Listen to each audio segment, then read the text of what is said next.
Fourth difference है general education और special education का, वो रिलेटेड है रिसोर्सेज से। रिसोर्सेज का मतलब ये है कि सिंपल वर्ड अगर रिसोर्सेज के बारे में बताया जाए तो मतलब कि अगर आपकी कोई ज़रूरत है और उस ज़रूरत के मुताबिक आपके पास वो चीज़ नहीं है तो आपके लिए बहुत मसला हो जाएगा।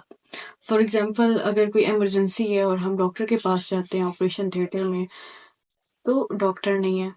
नीड्स के मुताबिक अगर रिसोर्सेज हमारे पास नहीं है तो हमारे लिए बहुत बड़ी प्रॉब्लम क्रिएट हो सकती है। अब पाकिस्तान के जिस तरह से हालात चल रहे हैं, बजट हमारे पास इतना नहीं है, जो कि हमारे से बहुत ज़्यादा जो तरक्की याफ्ता ममालिक हैं वो रिसोर्सेज को लेके बहुत कॉन्शियस है अपने एजुकेशन सिस्टम में। अब जनरल एजुकेशन सिस्टम और स्पेशल एजुकेशन सिस्टम में इसमें क्या फ़र्क है?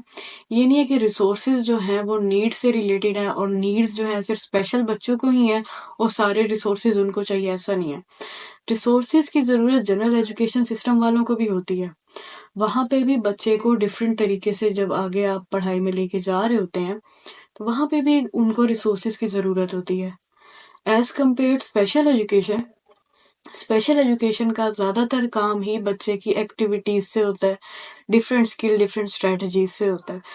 तो स्पेशल एजुकेशन बच्चे के लिए रिसोर्स का ना होना बहुत बहुत बड़ा मसला है। Special setting special education system में अगर रिसोर्सेज नहीं है तो वो समझे खसारा है, वो सिस्टम भी कुछ नहीं कर पाएगा और सिर्फ अकेला टीचर भी बच्चे के लिए इतना कुछ नहीं कर पाएगा जितना रिसोर्सेज और टीचर मिल के बच्चे के लिए फ़ायदा क्रिएट कर सकते हैं। मैंने अपनी थर्ड वीडियो में बताया कि अब ट्रेनिंग के प्रोसेस के लिए भी रिसोर्सेज का होना बहुत ज़रूरी है। अब रिसोर्सेज की वजह से अगर ट्रेनिंग नहीं है, रिसोर्सेज की वजह से इतना सरमाया नहीं है कि टीचर्स को प्रोवाइड किया जाए, इतने पैसे नहीं आप दे सकते स्किलफुल टीचर्स को कि वो आके ट्रेनिंग को सिखा सके, तो फिर वहाँ से मसला स्टार्ट हो जाता है। अगर रिसोर्सेज आपके पास नहीं है, टीचर ट्रेन नहीं है आपके पास रिसोर्सेज के ना होने की वजह से, या किसी टीचर को ट्रेनिंग देने वाला टीचर ऐसा उसे नहीं मिल पाया जो कि उस सब्जेक्ट से रिलेटेड हो, तो वो टीचर के लिए भी नुकसान है क्योंकि वो बेसिक सीख ही नहीं पाया कि बच्चे को किस तरह लेके चलना है, क्योंकि उसको सिखाने वाला नहीं था। और अगर बच्चे के ऊपर अनट्रेन टीचर मुसल्लत कर दिया जाए जो कि ट्रेंड नहीं है, अपने काम में महारत नहीं रखता, तो ये बच्चे के लिए बहुत नुकसान है। इसी तरह आजकल स्पेशल एजुकेशन में जो मेन फोकस किया जा रहा है, इस बात का किया जा रहा है LRE। आइडिया का ये एक हिस्सा है LRE, जिसका मतलब है लीस्ट रिस्ट्रिक्टेड इन्वायरमेंट। इसके अंदर बात ये की जाती है कि बच्चे को एज मैक्सिमम एक्सटेंड अप्रोप्रिएट, बच्चे को ज्यादातर नॉर्मल बच्चों के साथ पढ़ाया जाए जितना हो सके। अगर बच्चे का बिहेवियर इतना स्वेयर नहीं है कि वो अपने क्लास फेलोज को, अपने कोलीग्स को नुकसान नहीं पहुंचाता, तो बच्चे को नॉर्मल सेटिंग में पढ़ाया जाए एज मैक्सिमम एक्सटेंड अप्रोप्रिएट। अगर वो इतना स्वेयर लेवल का नहीं है या उसको अगर उस सेटिंग में फ़ायदा हो रहा है तो उसको वहाँ पढ़ाया जाए, लेकिन अगर फ़ायदा उसको नहीं हो रहा, उसके एकेडमिक रिकॉर्ड या उसके जो ग्रेड्स हैं वहीं स्टक हुए हुए हैं, तो फिर उसके लिए चेंज करें। लेकिन अगर ऐसा नहीं है, with the passage of time वो इम्प्रूव कर रहा है, तो उसको उसी सेटिंग में रखें, लीस्ट रिस्ट्रिक्टेड इन्वायरमेंट में। बच्चा उस सेटिंग में सीखेगा। हमारी यूनिवर्सिटीज, हमारे स्कूल में इसी सेटिंग पे अमल किया जा रहा होता है। वो किस तरह? क्योंकि हमारे क्लासरूम के अंदर हमारे क्लास फेलोज ऐसे भी होते हैं जो कि सही सुन नहीं पाते, हेयरिंग एड के जरिए बैठे हुए होते हैं क्लासरूम में। हमारे क्लासरूम में ब्लाइंड लोग भी बैठे हुए होते हैं जो कि सही देख नहीं पाते। लिटिल बिट ऑफ हेल्प वो क्लास में बैठने के काबिल हो जाते हैं। हाँ, अलबत्ता ये है कि पेपर लिखते वक्त उनको एक राइटर की ज़रूरत पड़ती है। ये छोटी छोटी एग्जांपल देने का मतलब ये है कि हमारे क्लासरूम्स में भी, हमारी सेटिंग में भी आपको ऐसे लोग देखने को मिलेंगे जो कि नॉर्मल नहीं है लेकिन फिर भी हमारे क्लासरूम का हिस्सा है, क्योंकि आइडिया के अकॉर्डिंग यही बात की गई है कि स्पेशल बच्चे को नॉर्मल के साथ बिठाया जाए एज मैक्सिमम एक्सटेंड अप्रोप्रिएट। इसका चैलेंज हमें क्या फेस करना पड़ता है?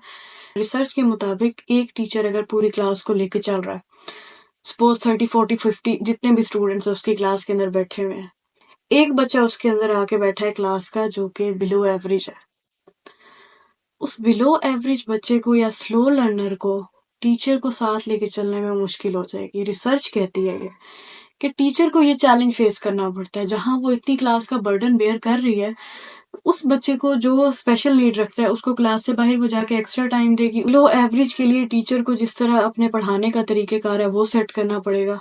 तो टीचर के लिए ये बात बहुत चैलेंजिंग है। तो क्लासरूम के अंदर अगर कोई बिलो एवरेज है या स्लो लर्नर है तो ये टीचर्स को चैलेंजेस फेस करने पड़ते हैं, और ये रिसर्च के मुताबिक ये बात की गई है। स्पेशल एजुकेशन का तो ये हिस्सा बन गया कि आप बिठाएं, लेकिन टीचर्स को इस बारे में थोड़ा मुश्किलात का सामना करना पड़ता है। ज़्यादातर को नहीं, लेकिन रिसर्च के मुताबिक ये बात प्रूव हो चुकी है। फिर इसके बाद ये बात है कि स्पेशल एजुकेशन का एक ये भी हिस्सा है कि इंक्लूसिव और मेन स्ट्रीमिंग। स्पेशल एजुकेशन की सेटिंग्स हैं जिनके नाम है inclusive, segregation, exclusion, main streaming. ये लफ्ज़ आपको बड़े अजीब लग रहे होंगे अगर आप स्पेशल एजुकेशन से रिलेटेड नहीं है, लेकिन इन डिटेल में इनके बारे में इंशाल्लाह वीडियोस बनाऊंगी। तो ये सारी क्लासरूम सेटिंग्स के नाम है, इंस्टीट्यूशनल सेटिंग्स के नाम है, जो कि स्पेशल एजुकेशन के अंडर है। तो स्पेशल एजुकेशन का ये है कि बच्चे को इंक्लूसिव सेटिंग में पढ़ाया जाए। इंक्लूसिव सेटिंग में मतलब नॉर्मल बच्चों के साथ पढ़ाया जाए, लीस्ट रिस्ट्रिक्टेड इन्वायरमेंट में पढ़ाया जाए, मेन स्ट्रीमिंग में पढ़ाया जाए। इन डेप्थ में इनके बारे में बात करूंगी, परेशान नहीं हो के पता नहीं क्या बोल रही हूँ मैं, तो इनके बारे में फर्दर मैं वीडियोस में बात करूंगी। अगर बच्चा इधर आके पढ़ भी लेता है, इन सेटिंग्स में आ गया, अगर टीचर ट्रेन नहीं है रिसोर्सेज की वजह से, तो नुकसान है टीचर का भी और स्टूडेंट का भी। बाहर के ममालिक में रिसोर्सेज पे और बजट पे, एजुकेशनल बजट बहुत ज़्यादा है। पाकिस्तान का एजुकेशनल बजट इतना नहीं है as compare to those countries.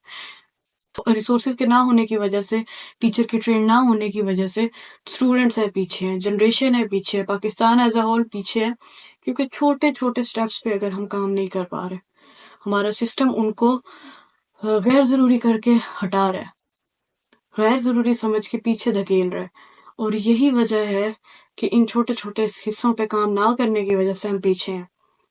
So resources, budget, training, ये सब आपस में इंटर रिलेटेड हैं कहीं ना कहीं। सो ये थी लास्ट वीडियो, पहली वीडियो जिसके अंदर मैंने आपको डिफरेंस बताया क्लासरूम सेटिंग्स का और टीचर्स का। दूसरी वीडियो के अंदर दूसरा डिफरेंस मैंने आपको बताया कि पेपर लोड। तीसरी वीडियो के अंदर मैंने आपको ट्रेनिंग के बारे में बताया कि टीचर्स की ट्रेनिंग कैसे दी जाती है। फिर चौथा मेन डिफरेंस मैंने आपको बताया जो कि रिलेट करता है रिसोर्सेज से। चारों वीडियोस आपके लिए फायदेमंद साबित हुई होंगी और आपको बहुत कुछ सीखने को मिला होगा जो कि शायद आपको पहले नहीं पता होगा। So please subscribe my YouTube channel for my encouragement, ताकि मैं मज़ीद अच्छी इंफॉर्मेटिव वीडियोस लेके आपकी खिदमत में हाजिर हो सकूं। तब के लिए अल्लाह हाफिज़, दुआओं में याद रखिएगा।